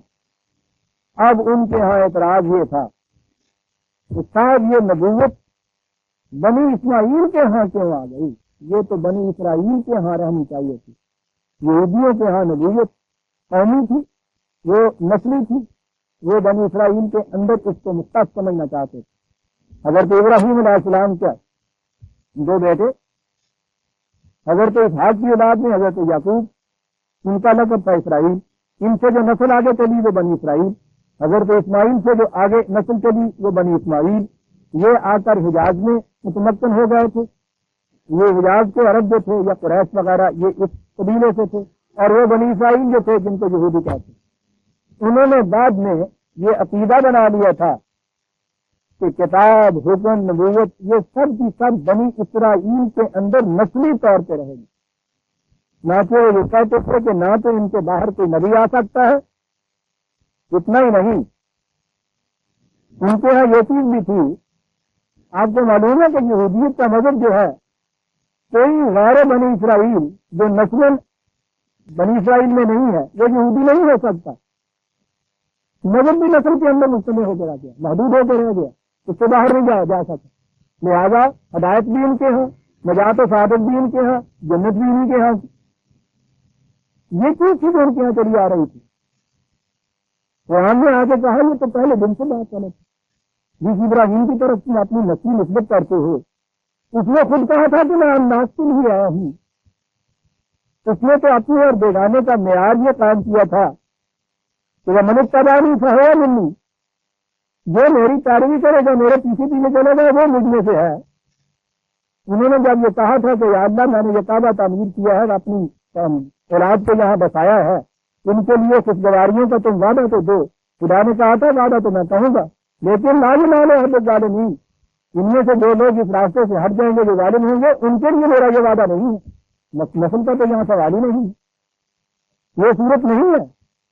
دین کسی نسل کے اندر، کسی گروہ کے اندر محدود نہیں ہو سکتا، یہ انسان کے لیے ہے، اور صرف انسان کی حیثیت سے یہ اس کو اپیل کرتا ہے۔ اس لیے ان سے یہ جو اعتراض کیا کہ صاحب یہ نبوت کس طرح سے غیر اسرائیل کی طرف چلی گئی، اسرائیل کی طرف چلی گئی، یہ اعتراض تھا ان کے یہاں۔ یہودی تو انتظار کر رہے تھے ایک آنے والے کا، ان کی کتابوں کے اندر، محرف کتابوں کے اندر بھی آنے والے کے متعلق یہ چیزیں موجود تھیں، لیکن یہ تو عجیب چیز ہے، دنیا میں جتنے لوگ بھی آنے والے کا انتظار کرتے ہیں، جب وہ آنے والا آنے کا دعویٰ کرتا ہے تو اس کے پیچھے پڑ جاتے۔ انہوں نے اعتراض یہ کیا تھا کہ یہ بنی اسرائیل میں سے ہوتا تو ہم مان لیتے، بنی اسماعیل سے ہے ہم نہیں مانیں گے، تو پھر ہم انتظار کریں گے آ کے بنی اسرائیل میں سے کوئی آنے والا آئے۔ کہا کہ قل ان الفضل بید اللہ یؤتیہ من یشاء واللہ واسع علیم یختص برحمتہ من یشاء واللہ ذو الفضل العظیم۔ نبوت ایسی چیز نہیں ہے کہ جو کسی نسل، گروہ، قوم، ملک کے اندر پابند ہو۔ یہ چیز اکتسابی ہے نہیں کہ کوئی شخص کسب و ہنر سے اسے حاصل کر لے، یہ خالصتاً ایک وہبی چیز ہے۔ خدا اپنی مشیت کے مطابق یہ دیکھتا ہے کس قوم میں، کس ملک میں، کس وقت کون سی ایسی ہستی ہے کہ جو اتنی بڑی عظیم ذمہ داریوں کو اٹھانے کے قابل ہے۔ اس کا انتخاب خدا اپنے سٹینڈرڈ کے مطابق کرتا ہے، تمہارے معیاروں کے مطابق نہیں کرتا۔ اس کو کیوں نہیں ملی، اس کو کیوں مل گئی۔ یہ تو یہ کہتے تھے کہ یہ بنی اسرائیل میں سے کیوں نہیں آیا، خود مکے والے یہ کہتے تھے کہ مکے میں اور طائف میں اتنے اتنے بڑے امیر، رؤساء، بڑے بڑے عمراء، بڑے بڑے دولت مند، لو اس کو نبی بنا دیا ہے۔ اسی لیے وہ کہتے تھے کہ اس میں شریک کر لو 2-3 آدمی، مکے کے بڑے بڑے، طائف کے بڑے بڑے، لمیٹڈ کمپنی بناؤ، دیکھو کیسے چلتی ہے۔ سمجھے ہی نہیں نبوت کہتے کس کو۔ یہ تو جسے نبوت ملی تھی وہ یہ کہتا تھا، بلکہ قرآن نے اس کے متعلق یہ کہا تھا کہ تو کل تک نہیں جانتا تھا کہ کتاب کسے کہتے ہیں، ایمان کسے کہتے ہیں۔ یہ تو نبی ہونے والے کو ایک دن پہلے پتہ نہیں ہوتا۔ اس لیے کہا کہ یہ چیز اختصاص ہے، یہ انتخاب خدا کی مشیت کی روح سے ہوتا ہے، یہ نہیں ہوتا تمہاری گروہ بندیوں میں بٹ کے رہ جائے، یا جو شخص چاہے کسب و ہنر سے وہ آہستہ آہستہ بتدریج مختلف مقامات طے کرتا ہوا سیڑھی کے ڈنڈے چڑھتا چڑھتا کسی ایک دن نبی ہو جائے، یہ ایسے نہیں ہوتا۔ یہ محبت ہے، یہ ودیعت کی جاتی ہے خدا کی طرف سے، اور جاتی ہے کا لفظ اب کہنا نہیں چاہیے، جاتی تھی اب کہنا چاہیے، سوال ہی نہیں۔ یہ تو سلسلہ ہمیشہ کے لیے ختم ہو گیا، کتاب محفوظ ہو گئی، نبوت کی ضرورت باقی نہیں رہی. لیکن انہیں یہ جواب دیا گیا کہ یہ تمہارے معیار کے مطابق برے بندیوں میں سے نہیں آئے. اب آئیے قرآن. میں نے کہا تھا نا کہ دین کے اعتبار سے وسط کی یہ کیفیت کہ جب تک تمام انبیاء سابقہ پر ایمان نہ لائے محمد رسول اللہ صلی اللہ علیہ وسلم پر ایمان لانا کافی نہیں ہو سکتا. مسلمان نہیں کسی کو بنا سکتا جب تک پہلی کتب سابقہ کے متعلق یہ یقین نہ رکھے کہ وہ اپنے اپنے وقت میں خدا کی طرف سے آئی تھی. قرآن پر ایمان لانا کچھ پیدا نہیں دیتا. اتنی بڑی چیز. پھر یہ چیز کہ ان میں سے بعض کے تو ہم نے نام لے دیے ہیں انبیاء اور رسل کے، بعض وہ ہیں جن کے متعلق ہم نے ذکر نہیں کیا، لیکن تم کو یہ ماننا پڑے گا. اس لیے کوئی دین کوئی مذہب دنیا کے اندر کیوں نہ ہو، اس کے بانی کے متعلق آپ کہہ سکتے ہیں کہ خدا نے جب کہا ہے کہ ہم نے ہر قوم ہر قریے میں رسول بھیجا تھا، ہو سکتا ہے کہ یہ خدا کا رسول ہی ہو.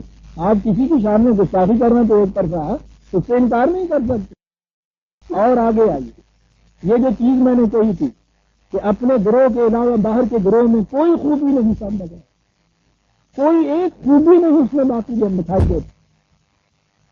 یہاں وہ کہتا ہے زمین اہل الکتاب من ان تا من ہو بقنطار یودہ ہی نہیں. ان اہل کتاب میں وہ بھی ہیں کہ جن کی کیفیت یہ ہے کہ ان کے پاس اگر تو ڈھیروں مال بھی امانت کے طور پہ رکھ لے تو اسی طرح سے تم اللہ تعالیٰ کے راستے ہیں موجود اس قسم کے. کتنی بڑی کتابیں نہیں. لیکن کہا تو ان کے ہاں یہ چیز مورالٹی جو ہے ان کے ہاں کی وہ انہوں نے پرائیویٹ رکھ چھوڑی. مورالٹی کی کئی قسمیں. آج یہ بات سمجھ میں آئے گی. آپ کے یہاں پرسنل پرائیویٹ مورالٹی اور پبلک مورالٹی جو ہے اس کا تو عام چرچا ہے نا، سارا یورپ اس کو مانتا ہے. ذاتی طور پر، شخصی طور پر، انفرادی طور پر ذات کا اخلاق اور پبلک کے لیے اور یورپ کے بڑے بڑے سیاسی مبدرین پالیٹیشین سیاستدان ان کے اقوال پڑھیے اور وہ یہ ہے حال پول میں لکھا کہ جو کچھ ہم اپنی سلطنت کے لیے کرتے ہیں اگر انفرادی طور پر آپس میں وہ کچھ کرنے لگیں تو دنیا کے سب سے بڑے شیطان کا نام. مائی کنٹری رائی کر رہا، اپنی نیشن کا مفاد دوسری نیشن کے ایک ایک فرد کا خون کا آخری کپڑا بھی نچوڑ لیا جائے اور اگر اپنے قوم کے لیے وہ کام آتا ہے تو پیٹریوٹزم سب سے بڑا جوہر مجسمے کھڑے کیے جاتے ہیں. یہ پیاگلی سیاست اپنی قوم کے مفاد کے لیے دوسری قوموں کو ہر قسم کا دھوکہ دو، چوری کرو، ٹاکہ ڈالو. اپنے ہاں اگر بدبیانتی کرو تو جرم. اجتماعی طور پہ ہر قسم کی بدبیانتی، ہر قسم کی ڈکیتی دوسری قوموں کے ساتھ کرو تو یہ سب سے بڑی حب الوطنی. تصویریں لکھے جائیں گے اس کی شان میں، کیسے کھڑے کیے جائیں گے. یہ کیا ہوا؟ چودہ فیصد تو ایک ہی ہونا چاہیے، ضابطہ اخلاق تو ایک ہی ہونا چاہیے، لیکن یہاں اپنے میں اور دوسروں کے ساتھ ضابطہ اخلاق بالکل نہیں. Private morality, public morality, international morality ہے. بین الاقوامی ضابطہ کچھ اور ہوتا. آپ کی ساری سیاست کا مدار اس سے ہے. اپنے گروہ کے اندر دیانتدار رہو، سچ بولو، دوسروں کے ساتھ معاملہ کرو، اپنے یہاں کا مفاد سامنے رکھو جو بھی نہیں آیا کرو. یہ سچ میں پھر اس کے بعد دیے جاتے ہیں. تو زندگی کی بات ضرورتیں ایسی ہیں جن کے لیے جھوٹ بولنا جائز ہی نہیں، واجب ہو جاتا. یہ کیا ہے؟ دو بات. یہ دو ضابطے تو حفیظان من ڈاکوؤں کے ہاں بھی ہوتی. ڈاکوؤں کا جتھا بھی اس وقت تک قائم رہتا ہے جب تک وہ اپنے درمیان عدل، انصاف، دیانت، جسے دیانت آپ کہیں گے، اسے قائم رکھتے ہیں. ان کے ہاں بھی ایک چھوٹا سا کچھ ہوتا ہے. ان میں اگر کوئی شخص آپس میں یہ کچھ کرتا ہے تو اسے گولی مار دیتے ہیں. اور دن بھر رات ان کو تلقین کی جاتی ہے غیروں کے ساتھ وہ کچھ کرنے کی جو اپنے کے ساتھ کرے تو گولی مار دی جائے. جھوٹ کرے، بدبیانتی، لوٹنا، کسوٹنا، وہ تو اگر مال کی تقسیم میں دراصل ادھر ادھر کچھ کرے تو اسے گولی مار دیتے ہیں. کہتا کہ بڑا بےایمان. اور جاتے وقت یہ بچوں کو شروع سے آخر تک تلقین یہ ہوتی ہے کہ جا رہے ہو نا ہر قسم کی بےایمانی سے کام لینا اور ذرا سی اس میں صرف نہ ہے تمہارے اندر. یہ ہے ضابطہ اخلاق کی گروہ بندی. لیکن قرآن کو یونیورسل ایتھکس ہے، عالمگیر ضابطہ اخلاق. اپنے اور بیگانے کا کوئی اس میں تمیز ہی نہیں، کوئی اختلاف ہی نہیں، کوئی تفریق نہیں، کوئی تقسیم نہیں. قرآن نے کہیں یہ نہیں کہا کہ اگر فریب جو ہے اپنوں کو فریب نہ دو اور دوسروں کو فریب. کہیں نے کہا کہ اپنوں کے ساتھ جھوٹ نہ بولو دوسروں کے ساتھ جھوٹ. اس کے ہاں تو اگر عفت قلب و نگاہ کی تاکید کی گئی ہے کہ دنیا کی ہر عورت کے متعلق وہ اپنی حقیقی بہن میں دنیا کی کسی عورت کے اندر تمیز کرنا قطع نہیں سکھاتا. وہ کہتا دل میں بھی خیال آ جائے گا تو اس سمجھتا ٹھیک ہے تمہارا چور چور ہو جائے. حرام کا پیسہ حرام ہے خواب آپ کو مشرق کی جیب سے بھی کیوں نہیں. یونیورسٹی سے کہا ان کے یہاں یہ جو تقسیم انہوں نے کر رکھا ہے اس کا نتیجہ یہ ہے وہ من انتا من ہو بے دینار لا یودہ الیک الا ما دمت علیہ قائما. وہ بھی ہے کہ ان کے پاس اگر ایک پیسہ بھی کسی کو یا روپیہ بھی کسی کے پاس رکھ دے تو جب تک ہنٹر لے کے اس کے سر کے اوپر کھڑا نہ رہے واپس دینے کا نام نہیں ہو. بات تو یہ کہی واقعہ تھی. اب اس کے بعد وہ علت آئی کہ کیوں یہ ایسا کرتے ہیں. کیا بات ہے قرآن کی ابھی بے ان ذالک بے انہم قالوا. یہ اس لیے کہ ان کا عقیدہ یہ ہے کہ لیسا علینا فی الامیین سبیل. یہ جو ہم سے الگ غیر ہیں یہ عرب والے لوگ ان کے معاملے میں جو بھی لوگ آئے کر دو کچھ جرم نہیں. تو یہ ہے وہ بنیادی چیز. یہ نہیں کہ انفرادی طور پر تو ان کے اندر بڑے ایماندار مل جائیں گے. لیکن اپنے ہاں ضابطہ اخلاق یہ ہے کہ ہم سے الگ یہ جو قوم یہاں ہے عربوں کے ہاں کی ان کے ساتھ جو بھی آئے کر کوئی جرم نہیں. لیسا علینا فی الامیین سبیل. اور پھر یہ بات میں نے جو ابھی عرض کیا نا کہ ہمارے ہاں بھی مسئلے دیے جاتے ہیں کہ جھوٹ بولنا واجب ہو جاتا. یہ واجب کا لفظ آپ نے پتہ یہ نہیں کہا گیا کہ واجب ہو جاتا ہے. کہا یہ گیا کہ اس میں واجب ہونے کا فتویٰ دیا جاتا ہے یعنی شریعت کی روح سے ایسا ہو جاتا ہے. تو میں نے عرض کیا تھا نا کہ جو کچھ بھی یہ خود کرتے ہیں اس کو فوراً خدا رسول کی طرف لے جاتے ہیں. اب دیکھیے قرآن کیا ہے. وہ بھی یہ کرتے تھے. ان کے ہاں بھی یہ چیز موجود تھی تعلیم کے اندر کہ غیر اسرائیل کے ہاں سے وہ سب چیزیں جو کی جائیں گی ان میں ثواب ہوتا ہے. جو خدا کی شریعت میں یہ بتاتے تھے نا قرآن کہتا ہے وَيَقُولُونَ عَلَى اللَّهِ الْكَذِبَ وَهُمْ يَعْلَمُونَ. خدا کے خلاف بھی جھوٹ بھرتے ہیں منسوب کرتے ہیں اور دیدہ دانستہ ایسا کرتے ہیں. یہ والے من کون آتا ہے کہ اگر ان چیزوں سے الگ ہو کے اس کو پوچھا جائے کہ تم بتاؤ تو فریب دینا کسی صورت میں بھی خدا کا حکم ہو سکتا ہے.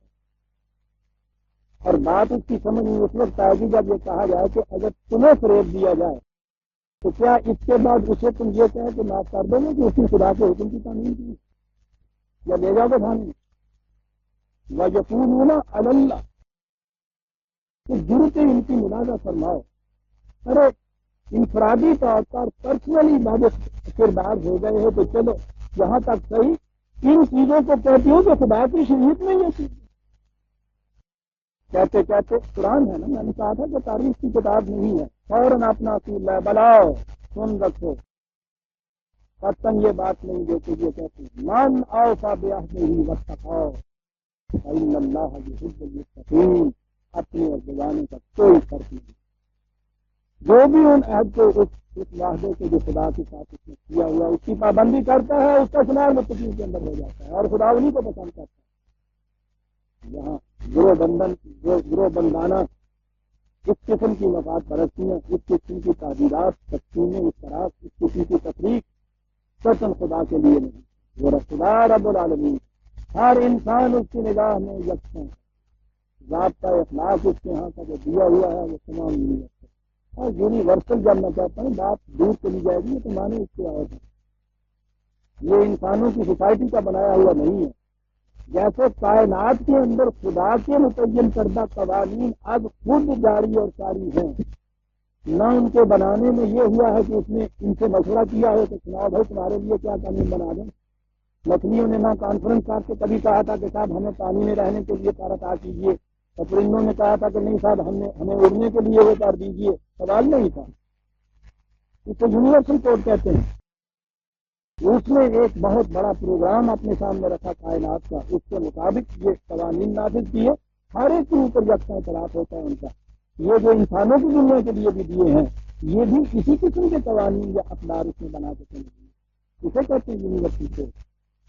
اس لیے اس میں سوال ہی نہیں. یہ قانون کے سانس لینے سے زندگی رہتی ہے، یونیورسل لا۔ اسے تو ہم جانتے ہیں کہ ذرا سانس گھٹے تو اس وقت پڑھنے لگ جاتی ہیں۔ دنیا میں جہاں بھی حیات ہے وہاں یہ قانون لاحق ہے۔ آپ دیکھیں کوئی تفریق اس کے اندر نہیں ہے۔ پھینکیاں کھانے سے ہلاکت ہو جاتی، یونیورسل لا، یہ تو ہم جانتے ہیں۔ حرام کا مال کھانے سے بھی ایک ہلاکت ہو جاتی ہے، یہ بھی یونیورسل لا ہے۔ عزیزان من، میں نہیں اسی طرح جا کے پھینکیاں کھانے سے ہلاکت ہو، یونیورسل۔ مسلم غیر مسلم کی کوئی تفریق نہیں، کالے اور گورے کا کوئی فرق نہیں، بنی اسرائیل اور بنی اسماعیل کا کوئی فرق نہیں، پاکستانی اور یورپین کا کوئی فرق نہیں۔ ہاں، ہر بھی حیات کے لیے ایک ابدی قانون ہے، زندگی کا انحصار۔ پھینکیا مہلک ہے، پانی میں مدعے حیات ہے، یونیورسل ہے۔ میں نہیں اسی طرح سے حرام کا مال، جھوٹ، فریب، عزت کی طرح پھینکیا کی طرح ہلاکت آفری ہے، یونیورسل لا۔ بلا من نہ ہوتا، دیکھیے یہ من کتنے زور کا ہے، ساری تفصیلات کاٹ کے رکھنی۔ من نہ ہوتا بے عہدہ ہی وقت خاص ہے، جو بھی ان قوانین کی نگہداشت کرتا ہے وہ ہے کہ جو خدا کے نزدیک پسندیدہ، نہ یہ کہ بنی اسرائیل کے گھر میں جو پیدا گرانے میں پیدا ہو جاتا ہے۔ ان الذین یشترون بعہد اللہ وایمانہم ثمنا قلیلا، ان کے برعکس یہ لوگ کہ جو کہتے ہیں کہ خدا کے ساتھ عہد انہوں نے کیا ہے، ان چیزوں کو مانتے ہیں، تمام چیزیں اپنے اٹھا کے ان چیزوں کو میں مانتے ہیں، لیکن تھوڑے سے بنیادی مفاد کی خاطر اس کو بیچ دیتے ہیں۔ اب یہ دیکھیے کہ اس کا جذبہ محرکہ ثمن قلیل، مفاد کی خاطر۔ میں اس کو پیشتر بھی کئی دفعہ یہ بات خرچ کر چکا ہوں، قرآن نے ہمیشہ ثمن قلیل کہا ہے، اس کے یہ معنی نہیں ہے کہ 500 روپئے تو نہ لو، 1000 روپیہ لو۔ چوری قرآن نے تو ثمن قلیل کیا ہے نا، کہ تھوڑی قیمت نہ دو، یعنی نہ دو راجی کا نام نہیں چیلی کی رکھا بھی کھاتا ہے، مانے کے رہے دبا نہ، کیونکہ قرآن کہتا ہے ثمن قلیل نہ لو۔ قرآن کریم نے دوسرے مقامات سے بتایا ہے کہ جب بھی آپ دنیا کی پوری متاع زمین کے برابر سونا، اس سے بھی دگنا جو کچھ بھی ہوگا، آخرت کی کسی ایک متاع کے مقابلے میں ثمن قلیل ہو جائے۔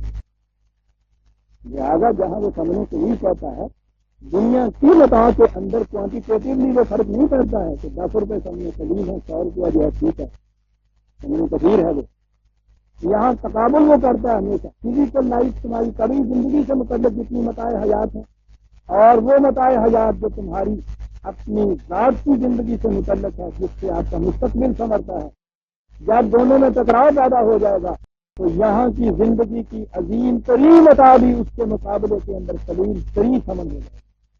اس لیے یہ کہا ہم جو ذات کا یونیورسل کوڈ دیتے ہیں اخلاق کا، اس کا تعلق تمہاری ذات، جس چیز سے اس کا نقصان ہوتا ہے دنیاوی متاع کے اعتبار سے، کتنا ہی بڑا کیوں وہ متاع حیات کیوں نہ ہو، وہ ثمن قلیل ہے۔ کہا یہ لوگ اس کی خاطر اسے دیکھ لیں۔ خلائے کا لا خلاق اللہ ہم سے آخر کہیں میں نے جو میں نے کہتے لیے یہ دیکھیے آگے تو ہے، تو یہ یہاں کا متاع تو یہ حاصل کر سکتے ہیں، اس سے ٹھیک ہے، لیکن مستقبل میں ان کے لیے کوئی حصہ نہیں، آخرت کی خوشگواریوں میں ان کے لیے کوئی حصہ نہیں ہے۔ ولا یکلمہم اللہ ولا ینظر الیہم یوم القیامۃ ولا یزکیہم ولہم عذاب الیم۔ میں کئی دفعہ یہ عرض کر چکا ہوں کہ جب مستقبل آپ کہتے ہیں ٹھیک ہے، مرنے کے بعد کی زندگی یقینی مستقبل ہے، اس سے ہمارا ایمان ہے۔ مستقبل صرف یہی نہیں، اس دنیا کے اندر بھی بعض چیزیں مفاد آدمی ہوتی ہیں، ساری فائدے کے لیے آدمی نہیں کرتا۔ بعض چیزیں وہ ہوتی ہیں کہ وہ ذرا دور اندیشی سے کام لیتا ہے۔ دور اندیشی کے یہ معنی نہیں ہے کہ اپنے لیے تو بہت زیادہ جمع کر لیتا ہے کہ صاحب بڑھاپے میں بھی کام آئے، میری اولاد کے کام آئے، نہیں۔ دور اندیشی کے معنی یہ ہے عالمگیر انسانیت کے مفاد کے لیے کچھ کریں، آنے والی نسلوں کے لیے کچھ کریں۔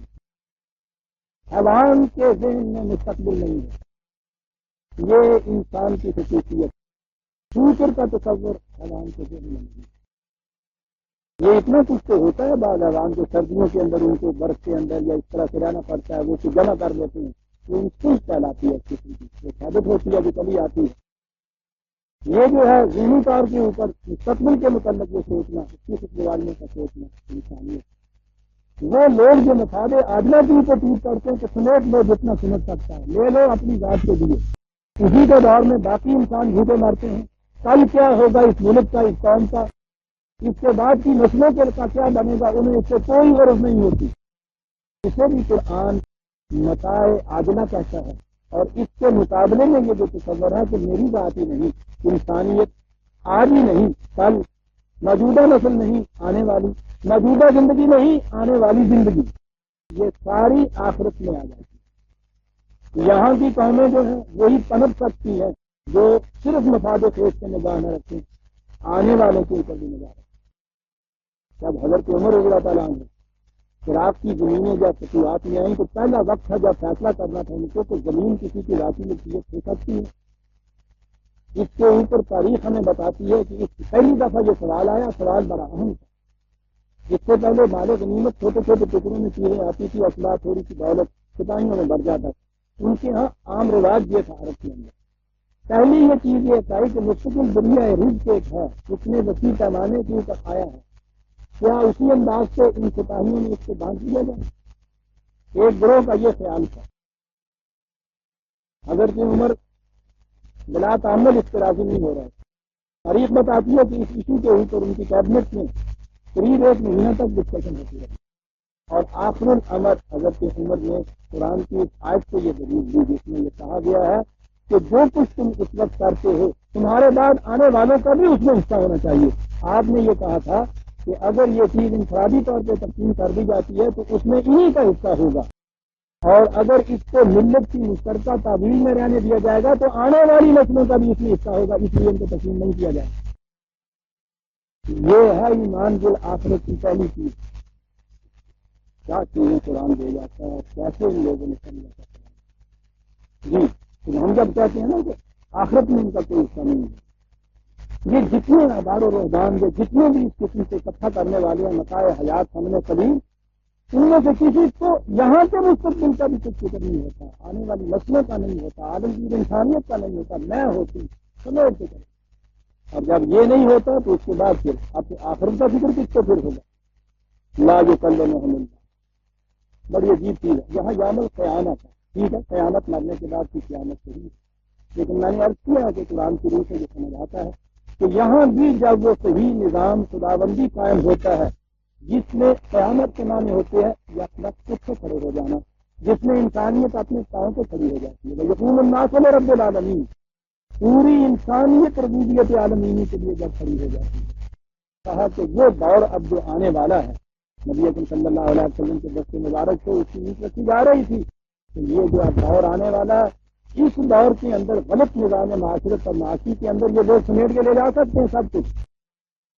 اس دور میں تم دیکھو گے کہ ان تک کوئی حصہ نہیں، ان کو منہ نہیں لگایا جائے گا، ان سے بات تک نہیں کی جائے گی۔ یہ جو اس قسم کے لفظ آتے ہیں نا جو کلے میں اللہ خدا ان کو سلام نہیں کرے گا وغیرہ، میں نے عرض کیا ہے یہ کتاب عربی زبان میں نازل ہوئی ہے، زبان کا جو انداز ہوتا ہے اس کو ہمیشہ ملحوظ رکھنا چاہیے۔ ہمارے ہاں بھی کہتے ہیں نا میں تم کو پران نہیں کروں، منہ نہیں لگاؤں گا، یہ بتا رہا ہے کہ اس کے معنی کیا ہوتی ہے، سچ مچ بات کرنے کے معنی نہیں ہوتے، انہیں منہ نہیں لگایا جائے، ان کو بات تک نہیں کی جائے گی، ان کو پوچھے تک نہیں جائے گی، بلا یزکیہم، ان کی نشو و نما کا کوئی سامان اس وقت نہیں ہے، لہم عذاب علیم، اور یہ جو احساس اس وقت ان کو ہوگا کہ ہم نے اپنے لیے جو کچھ سمیٹا اور کیا، عزیزان من ذرا بھی قانون کی اور انسان کی حکمرانی، انصاف کی حکمرانی کہیں ہو جائے، اس قسم کی ذہنیت والوں کے ساتھ جو ہوتا ہے پھر وہ تو دنیا دیکھ لیتی ہے۔ لہم عذاب علیم، کہا اور ان میں سے پھر وہ بھی ہے آگے اور وَإِنَّ مِنْهُمْ لَفَرِيقٌ يَلْوُونَ أَلْسِنَتَهُم بِالْكِتَابِ لِتَحْسَبُوهُ مِنَ الْكِتَابِ وَمَا هُوَ مِنَ الْكِتَابِ، کہتا وہ بھی ہے پھر ان میں سے یلوون بِالْأَلْسِنَةِ، یہ جو لفظ ہے نا یلوون، اس کے معنی ہوتا ہے جو کسی کی رسیاں لے کے ان کو اس طرح سے باندھ دینا کہ وہ ایک رسی باندھ کے چڑھا کے یہ مختلف قسم کی ڈوریوں کو باندھ کے ایک رستہ بنا، کہتا تھا ان کی کیفیت یہ ہے کہ کتاب کے الفاظ تو ہوں گے لیکن اس کے اندر اپنی طرف زبانی کو اس طرح سے ملائیں گے کہ دونوں رسیوں کو باندھ کے ایک رسہ بنا کے آپ کے سامنے پیش کریں، کہیں گے کہ یہ کتاب اللہ وہ تاخ پر روح سے من کتاب وہ ماں ہوا من الکتاب وہ یقینون ہوا من عند اللہ ہے وہ ماں ہوا من عند اللہ بس میں کھا کے کہیں گے خدا کی کتاب خدا کی طرف سے ہی آیا ہے۔ قرآن کہتا ہے وہ کتاب میں ہوتا ہی جسے کہتے ہیں خدا کی طرف سے وہ خدا کی طرف سے ہوتا ہی نہیں یہ جالونا آپ نے دیکھا کیا بات یہاں آیا اس کو اور اس کو لے کے دونوں کی بچی ہوئی ہوتی کہا یہ کہ پھر خالص حریر کی یہ رسی ہے جو تمہیں میں دے رہا ہوں قسم اٹھا لیجیے کہتا ہے کہ وہ کتاب میں نہیں ہوتا عزیزان من بڑی گہری چیز یہودیوں کا عقیدہ اگر آپ کے سامنے آ جائے تو پھر بات سمجھ نہیں آتی یہ کتاب میں نہیں ہے یہ کہتے ہیں خدا کی طرف سے خدا کی طرف سے نہیں ان کے ہاں وہی کی دو قسمیں ایک وہی وہ تھی جو وہ کہتے تھے کہ خدا کی کتاب کے اندر ہے الفاظ ہی وہی یہ مطلوب سے کہتے اس کی تلاوت ہوتی وہ پڑھی جاتی وہ دوسری وہی تھی جس کو وہی خفی کہتے تھے وہ کہتے تھے وہ بھی وہی آتی ہے خدا کی طرف سے الفاظ وہی اس کے ہوتے خدا کی طرف مفہوم ہوتا ہے الفاظ جو اس کے ہوتے ہیں وہ نبی کے اپنی زبان میں ہوتے ہیں اور وہ آگے منتقل ہو کے آتی ہے دونوں کا درجہ بالکل وہی منزل من اللہ کا ہو میں نے آپ کل کیا نا کہ ان کے یہاں ایک تورات تھی اور اس کے یہاں دوسرا حصہ انہوں نے حضرت ہارون کے یہاں روایات کو دیا تھا وہ عقیدہ یہ تھا ان کے یہاں کا کہ دونوں یہ وہی ہیں بالکل ایک جیسی ہیں خدا کی طرف سے ہیں دونوں ہی کتاب کو بمنزلہ اب یہ چیز جسے وہ یہ کہتے تھے خارج کتاب سے جو کتاب ہے اسے کہتے تھے خدا کی طرف سے ہے خدا اس کا انکار کر رہا ہے تو یہ نہیں آپ کو معلوم ہے عزیزان من کہ بیان ہی یہی عقیدہ آپ کے یہاں بھی وہی کی دو قسمیں آپ کے یہاں مانی جائیں وہی ہے گلی اور خط وہی ہے مطلوب اور وہی ہے غیر مطلوب ایک وہی قرآن کے اندر قرآن کے الفاظ میں دوسری وہی قرآن کے باہر روایات کے اندر دونوں کا درجہ ایک یہ عقیدہ ہے ہمارے ہاں اہل حدیث حضرات مولانا اسماعیل صدر جمعیت اہل حدیث گجرانوالہ جن کا انتقال تھوڑا عرصہ ہوا تھا ان کا ایک چھوٹا سا کتاب تھا جماعت اسلامی کا نظریہ حدیث ان میں یہ عقائد آپ دیکھیے اس میں یہ ہے کہ جس طرح سے جبریل قرآن کو لے کے نازل ہوتے تھے اسی طرح سے روایات کو لے کے نازل ان کا یہ عقیدہ ہے کہ بخاری اور مسلم کی کسی حدیث کا ایک حدیث کا انکار انسان کو اسلام کے دائرے سے خارج کر دے دونوں منزل من اللہ ہے دونوں برابر کی وہی اور اس کے لیے ایک روایت کے اندر یہ الفاظ ہے جس میں یہ کہا گیا کہ حضور نے فرمایا کہ مجھے قرآن دیا گیا وہ مثل ہوں اور اس کی مثل اس کے ساتھ کچھ اور جو قرآن میں نہیں قرآن میں تو عزیزان من وہی کی کہیں یہ تفریق نہیں کی گئی کہ وہ اس طرح سے دو قسم کا ہے وہ تو یہ کہا گیا ہے انما اوحی الیک ھذا القرآن خدا کہتا ہے کہ رسول ہم نے یہی قرآن تیری طرف نہیں کیا سارا یہ بات لمبی ہو جائے میں کہہ یہ رہا تھا کہ ان کے ہاں یہ عقیدہ بیان ہی وہی عقیدہ ہمارے ہاں وہ کہتے ہیں اب آپ کو سمجھ میں آیا دو رسیوں کو بد کو ایک رستہ بنانے کے میں نے کیا اور اس کے بعد بتایا نتیجہ لیتا سے بھی وہ من کتاب ہے تاکہ تم یوں محسوس کرو کہ واقعی یہ خدا کی کتاب ہے وہ ماں ہوا من الکتاب یقولون ہوا من عند اللہ وہ ماں ہوا من عند اللہ وہ یقولون علی اللہ الکذب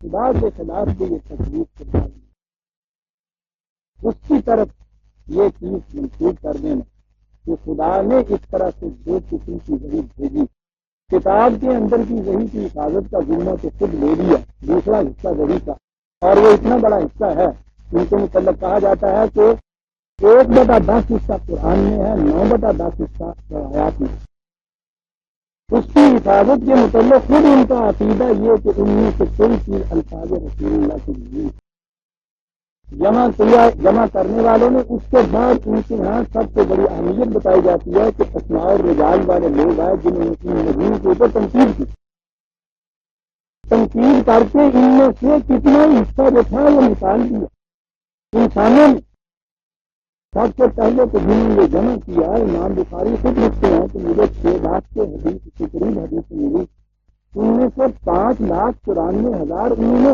خود ڈسکارڈ کر دی، مسترد کر دی، 6,000 بھی ان میں سے مقررات نکال دی جائیں، ایک حدیث جو بار بار آئی ہے تو تقریباً 3,000 ہی رہ جاتی ہے۔ یہ خدا کی طرف سے جو دوسری وحی مثل ہی نہ ہی ملی ہے، اس کے متعلق یہ چیز انسان کر رہے ہیں بعد میں۔ پھر جو انہوں نے اپنے یہاں جمع کیا ان مجموعوں کے اندر، بعد میں آئے اسماء اور رجال والے جنہوں نے پھر تنقید کی ان کے اوپر کہ نہیں یہ راوی بھی صحیح نہیں ہے، وہ راوی بھی غلط ہے، اس لیے یہ حدیث جو ہے اب اس کی قسمیں ہوئی، یہ ضعیف سی ہے، یہ سنتی ہے، اس میں یہ نقص ہے، اس میں یہ کمی ہے۔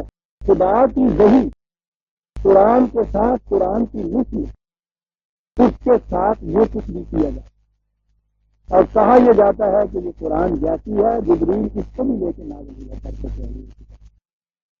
آپ نے دیکھا یہ عقائد کس طرح ہمارے یہاں دار آئے ہیں، وَيَقُولُونَ هُوَ مِنْ عِنْدِ اللَّهِ وَمَا هُوَ مِنْ عِنْدِ وَيَقُولُونَ عَلَى اللَّهِ الْكَذِبَ وَهُمْ يَعْلَمُونَ، جانتے ہیں اس کی۔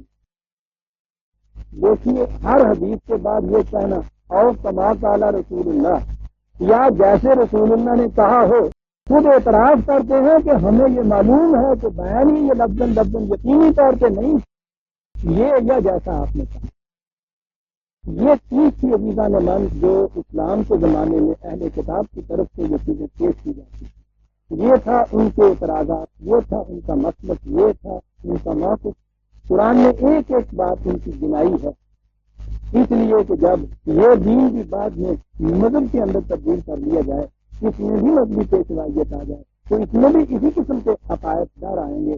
قرآن نے ان اہل کتاب کے ان عقائد کو لے کے ان کی اس طرح سے وضاحت کی اور تبدیل کی تاکہ جب یہی حالت کہا کہ تمہارے ساتھ پیدا ہو جائے، اسی کے مطابق تم نے بات کو سمجھ لیں۔